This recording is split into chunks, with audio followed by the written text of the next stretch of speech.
When I was around 17, my uncle, who ran a house painting business, often hired me to help him during the summer and fall. He was a hard worker, painting houses to make a living.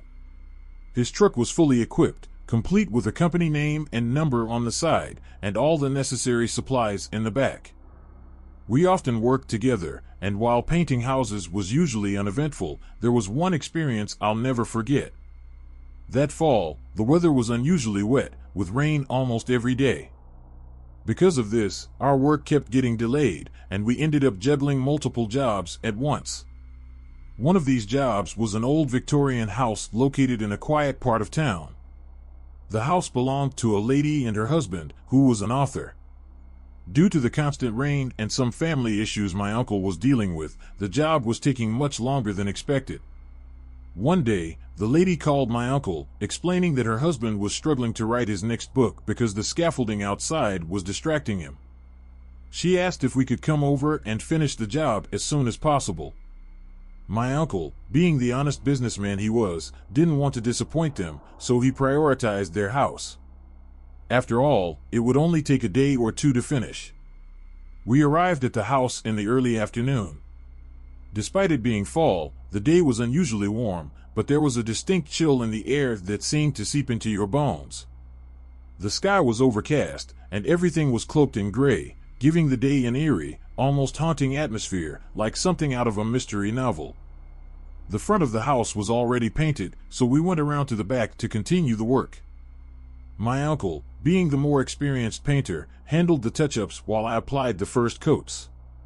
He asked if I was afraid of heights, and although they made me uneasy, I didn't want to seem childish in front of him, so I said no.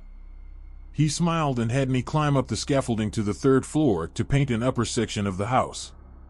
There was a small oval window up there that looked into the attic, which also happened to be the husband's study where he did most of his writing.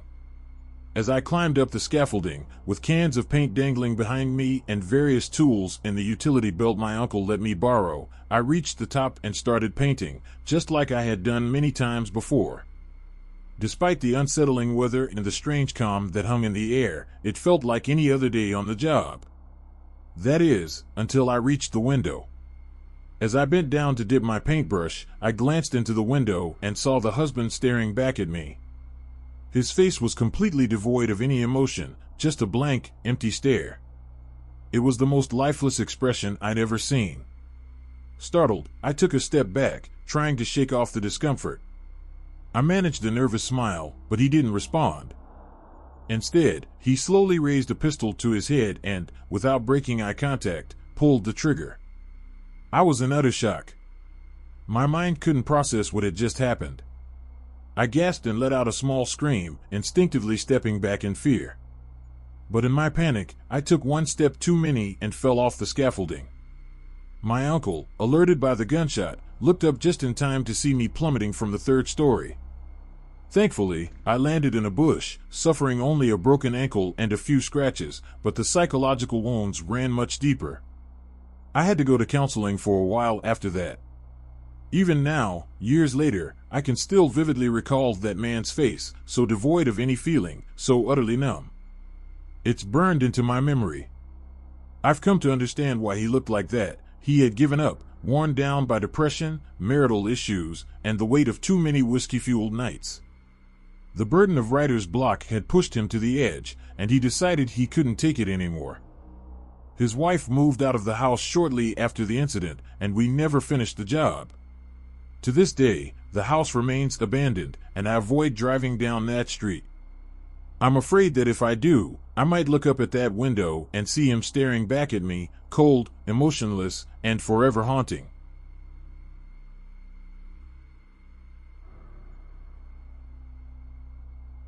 When I was 17 or 18, my family lived in a small village called Shipton Bellinger in Hampshire, England. The village was nestled between two nearby towns that formed a sort of oval route. I've always had trouble sleeping, and at that time, I was getting really into fitness. To help tire myself out, I started going for late-night runs, usually around midnight or 1 a.m., taking that oval route. The run was a couple of miles long and did a good job of exhausting me.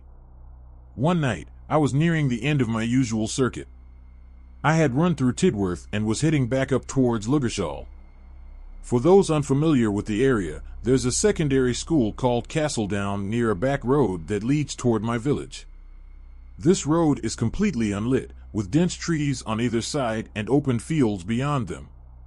As I stopped under a street lamp outside the school to tighten my laces, I heard a loud noise coming from the woods.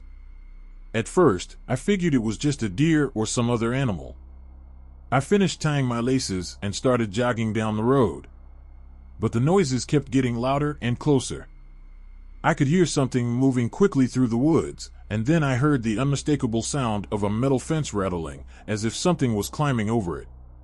In that instant, pure fear took over. I sprinted down that dark road as fast as I could, my heart pounding in my chest.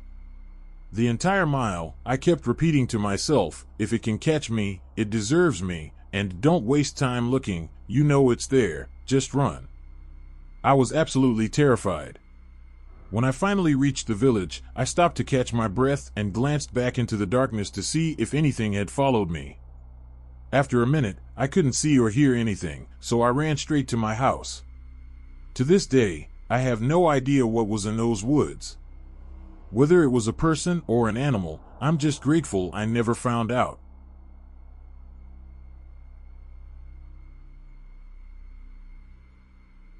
I'm a pilot, and one time during a flight, I saw something that still baffles me. As I was cruising along, I noticed a bright orange, glowing object hovering just above the treetops.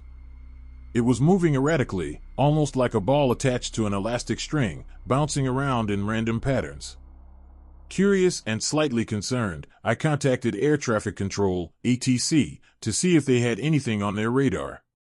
They reported nothing unusual and asked me to describe what I was seeing.